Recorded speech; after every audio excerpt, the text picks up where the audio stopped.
Welcome to today's Ethnic Media Services Zoom news briefing. I'm Sandy Close, EMS Director, and our topic today is President Joe Biden's proposed budget and the looming battles ahead that it will help define between now and the 2024 election. Experts will explain the president's budget, an ambitious spending plan, including repealing Trump's tax cuts for the wealthy and increasing the corporate tax rate to pay to shore up Medicaid and Medicare, a permanent enhanced child tax credit, and environmental and educational priorities, among other programs. In addition, deficit reduction measures. They will also examine Social Security's future. Our speakers today include Chad Stone, Chief Economist at the Center for Budget and Policy Priorities, Elizabeth Lower Bosch, Deputy Executive Director of Policy at the Center for Law and Social Poverty, CLASP, and Andy Eschtruth, Associate Director for External Relations at the Center for Retirement Research at Boston College. I'm happy to hand the moderation over to Sunita Sarabji, a veteran reporter and EMS health editor. And we're both very eager to start today's discussion. Sunita, thank you. Thank you, Sandy, and welcome to our speakers and to our reporters.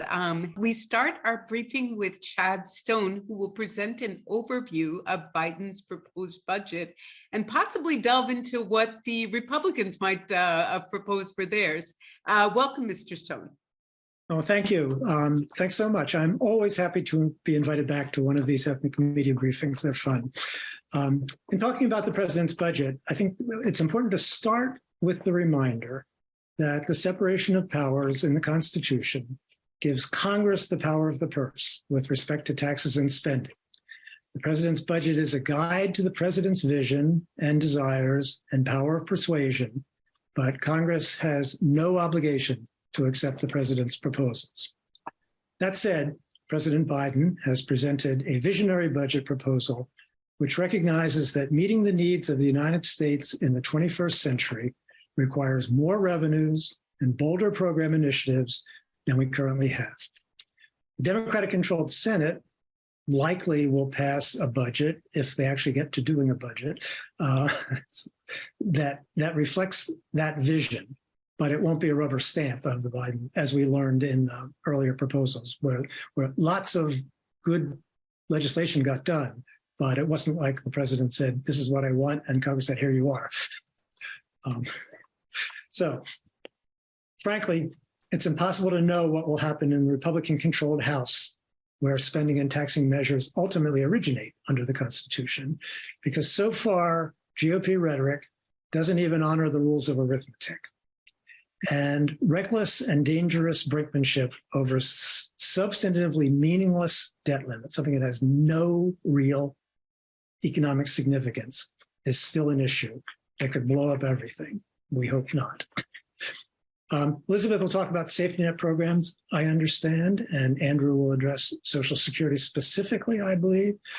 For a broad view of the budget, which is my responsibility here, 20,000 feet, I recommend Center on Budget and Policy Priorities President Sharon Parrott's statement on the president's budget, which is on the CBPP website, that explains how, and I'll quote almost the headline, President Biden's 2024 budget moves us toward a nation where everyone can thrive and share in the nation's prosperity, which will be a change from how things have been, by doing things like investing in people and communities, and importantly, creating a 21st century tax system that supports these investments in a fiscally responsible manner. The budget invests in children, supports for workers, housing affordability, education, and core government functions, among others. Big ideas for changing the way things have been going.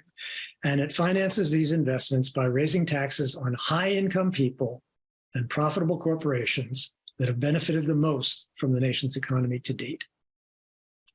It also broadens opportunity, including among people in communities who have long been underinvested in, such as people with low incomes, people of color, Indigenous communities, and people in rural communities. That means the size of government, measured by federal spending and revenues as a share of GDP, which is the measure of the size of the economy, could increase. But investments of the sort the president is proposing, done wisely, will expand the size of the economy as well. In the president's budget, revenues as a share of GDP or spending as a share of GDP do not increase above historical levels.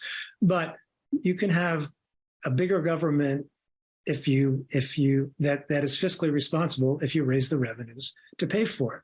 We don't look like many European countries which provide much better safety nets. So an important part of the budget that is underappreciated is the multitude of programs that are financed by annual appropriations that Congress has to vote on every year, rather than being financed by dedicated taxes like Social Security and Medicare, or to a large degree. These include national defense, but non-defense discretionary spending is where a lot of the funding to help people in communities can be found, including Social Security and IRS administrative costs. In each Social Security costs, administrative costs, and IRS administrative costs, so that when you call up Social Security, you can get someone who can help you. And when you call up the IRS, you can get someone who can help you. And the IRS has some money that allows it to conduct audits on, many more audits on high income individuals where lots of missing tax revenue can be found. How all this will play out in the House is anybody's guess at this point, since we hear a lot of uninformed or arithmetically impossible rhetoric at this point. And it's quite possible that there won't be a budget process, that normally the House and Senate pass their own budget resolutions. They get together to come up with the congressional budget resolution, which doesn't, this doesn't need to be signed by the president. This is a resolution, not a law. And that lays out the ground rules and the totals for various programs that Congress then proceeds to actually pass the laws that enact. I really don't know how things are going to play out. We live in interesting times. Thank you. Thank you again for joining us. We move on to Elizabeth Lauerbach. Elizabeth, welcome. You are going to be discussing the safety nets, which Chad mentioned briefly. Sure, and thank you. It's great to have the opportunity to be here. And yes, the budget does propose to make some really important investments in children, families, seniors, workers, particularly those with low and moderate incomes.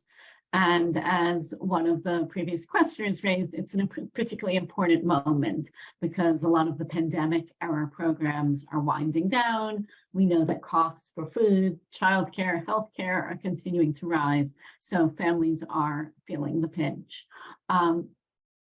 As mentioned, the president's budget does propose to bring back the enhanced child tax credit, which was rolled out in 2021 as part of the American Rescue Plan that since expired.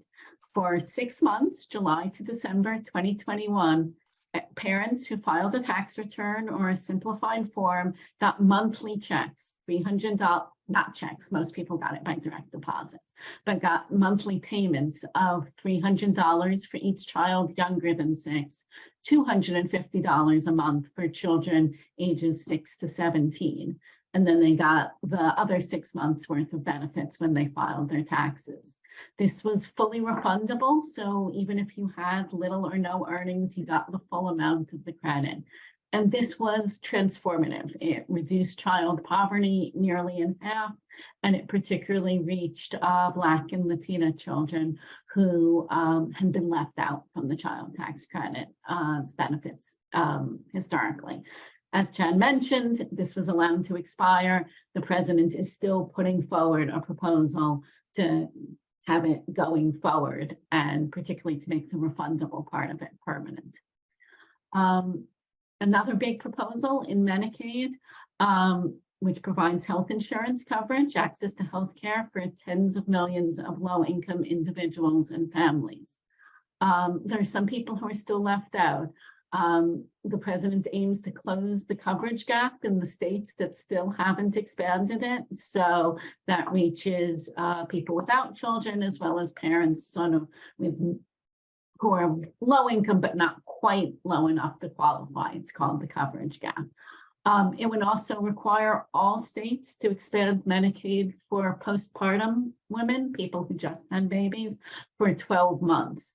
This is now a state option. Probably about 2/3 of the states have taken it up so far, but some states, mostly for political reasons, have not. This would apply to everyone.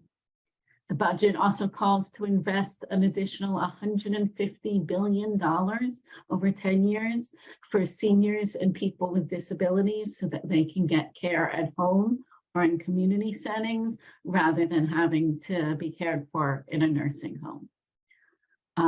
Budget provides a high priority on federal nutrition, food security programs, including school meals, the WIC, Special Supplemental Nutrition for Women, Infants, and Children, the program that helps pregnant women and babies, particularly buy formula, buy healthy groceries, as well as SNAP, the Supplemental Nutrition Assistance Program. This year, the Farm Bill is up for reauthorization, and that's usually a bipartisan bill. So the SNAP is actually one area where there might be some opportunity for legislation to actually happen, even given the divided Congress. Some of the most striking proposals are in the space of care, both child care and paid leave. The budget calls for a national paid family and medical leave program, which we've never had in the United States. It would allow 12 weeks of paid family and medical leave for all workers so that they can step away and still be paid while they're caring for a newborn, a sick family member, or for their own health care. The child care and early childhood programs would also get large increases, $600 billion over 10 years for child care. This is the largest investment that we've seen in a previous budget proposal. It would serve an additional 16 million children with affordable child care, and 4 million 4-year-olds could get proposed pre-kindergarten. As indicated, these proposals do need to go through Congress in order to become real. And there certainly would be a lot of fighting and back and forth to get it. These do build on proposals that didn't quite make it to the finish line last year, even when Democrats did control both the House and the Senate. So they'll definitely be more challenging to get through this year. Although they are, polls say, very popular among both Democrats and Republicans in states that haven't expanded Medicaid. Medicaid expansion is very popular. I think the pandemic really helped everyone understand how important childcare is, and that you can't work if you don't have childcare if you have young children. So I think it does create strong messaging differences. I will note just on that last question about student loan forgiveness, the widespread forgiveness that the president proposed is, as Chad noted, still caught in the courts and has not rolled out. But there's existing programs that provide public service loan forgiveness for people who work for the government, for nonprofits. So that includes people like teachers and childcare providers and doctors. And that program's been around for a while, but it was previously very badly implemented, and lots of people who should have qualified weren't getting the forgiveness. And this is something that the administration has been working on, and that it doesn't need Congress to fix because it's already authorized. It just wasn't working. And so I do know that lots of people who had applied for loan forgiveness through that program are finally seeing their loans forgiven after many years. Yeah, and thank you, Elizabeth. Our final speaker today is Andy Ishtruth. Andy, welcome. Andy will be talking about Social Security, which is an issue on so many of our minds. So welcome and thank you. I appreciate the opportunity to be here today. So thanks so much. Yes, so just to, and I'd be very interested in the questions on this one. So, and there's not a lot of detail in the budget, as some people know, in terms of Social Security, but I will touch on that. So I'm just going to make some general remarks about the program and why it's in the news lately. So, of course, Social Security is the backbone of the U.S. retirement and disability income systems in this country. It currently provides inflation-protected benefits to more than 65 million people. Now, currently, the program does have a long-term financing shortfall, which has been motivating discussions about ways to reduce or eliminate the financing shortfall. And that is one of the reasons why it's been top of mind lately and got a lot of attention in the last few months and during the State of the Union. And so I first want to explain what the nature of this shortfall is. So under current law, if there were no policy changes to the Social Security program, the system's actuaries estimate that it could continue to pay full benefits until 2035. And at that point, again, if there were no changes made before then, the system could continue to pay about 80% of benefits based on incoming payroll taxes. So when people talk about the trust fund being depleted, that's the situation that I was just alluding to. That's that 2035 date, people estimate. In the short term, over the next, say, 10 years or so, the program continues to pay full benefits just like it does today. But it's going forward, it is going to face a financial imbalance. So that's important to know because there's a lot of confusion over what it means when you get to that 2035 date. It's not as if there is no money coming into the program or no benefits could be paid. Policy options, of course, for shoring up the system, there are really two choices, very straightforward. You can increase revenues going in, and or you can reduce benefits being paid out. Sometimes people talk about raising the full retirement age as if that were a third option, that it were not a benefit cut of some sort. But just for clarity, from an accounting perspective and a budget and a real world perspective, if you were to raise the full benefit retirement age, that is a form of the benefit cut to the program. So that's one of the things that comes up from time to time. And we always shake our heads when we see it being referred to as a third option that's somehow different from benefit cuts and revenue increases. So that's important to point out. Just to put the size of the shortfall into context, it represents about the current estimate is about 3.4% of taxable payroll. Now, let me give you a little more clarity about what that means. Currently, workers pay 6.2% of their wages into the Social Security system up to a maximum cap, and employers match that with 6.2%. This covers both the disability and the retirement payments in the system. To reduce, if you were to use, just for example, if you were to use a tax increase to completely eliminate the shortfall, it would be raising taxes by 3.4%. So that would be 1.7% on the employee and 1.7% on the employer. Roughly a 25% increase in the current taxes overall in the system, just to provide some context. One thing that's important to point out, so the president's budget did not have a lot of detail about Social Security. One thing I want to start with, though, is something really important that Chad alluded to earlier, and that is the administrative spending for the system. Now, this is a program which has been facing increasing caseloads over time because the population is aging. And at the same time, the offices, like many places, were closed down for a while during the pandemic. And these together combined and forced quite a backlog because the number of full-time workers at Social Security is actually smaller than it's been in a few decades. So you have rising workload combined with pandemic, combined with fewer staff, and you have backlogs. This is especially an issue on the disability insurance side because it takes more time and effort to rule on whether someone is eligible for those benefits. So one of the things the president's budget does is it would increase by 10% that administrative budget of the program, and that would be used to deal with these backlogs, to generally improve service throughout the agency, to be able to hire more people, to improve technology that workers work with, and improve services in that way that Social Security delivers.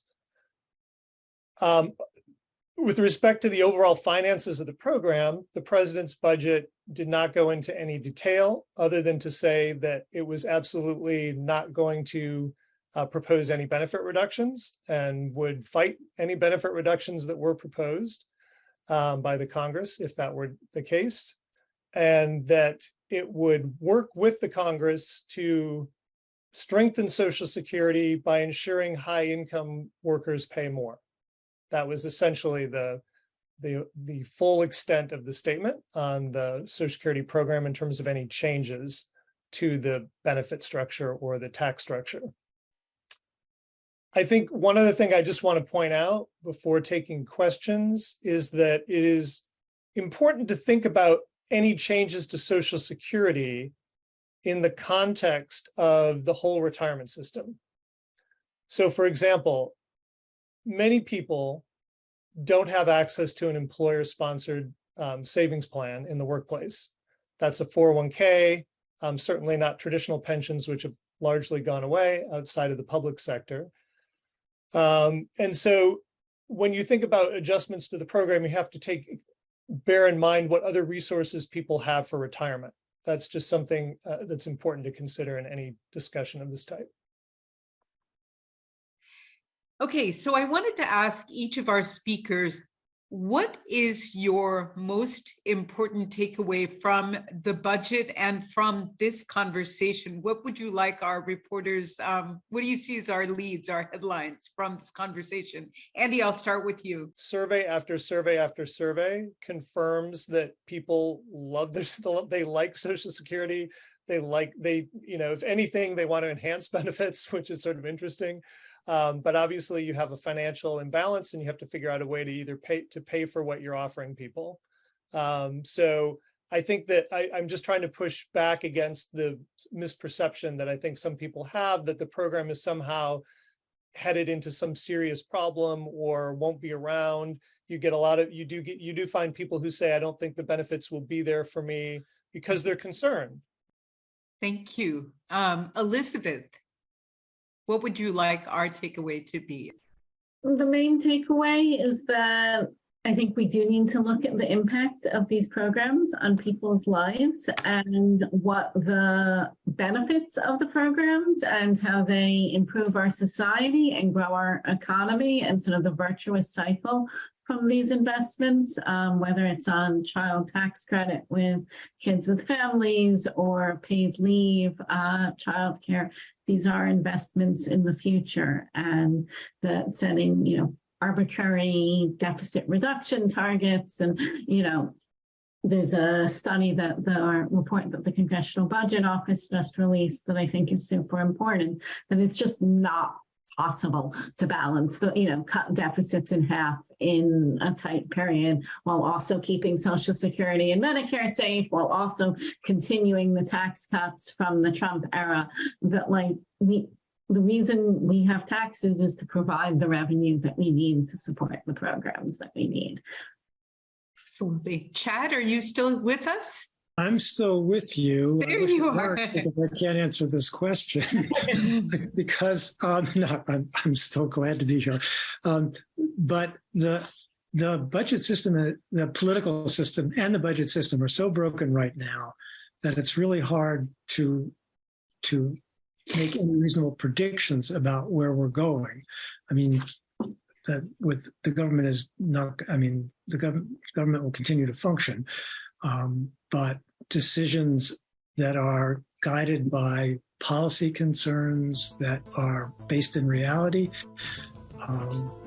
it's tricky because there's many more, seems to me, irresponsible politicians that are muddying the.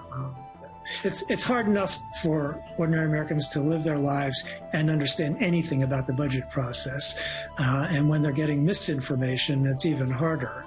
And I just don't know how to, if I could just predict or wish for, I would like, well, if you're covering the news, be careful about your sources and what they're saying. Be on guard for stuff that sounds too good to be true or not firmly grounded in what's really needed and what's actually being proposed and is a good case being made.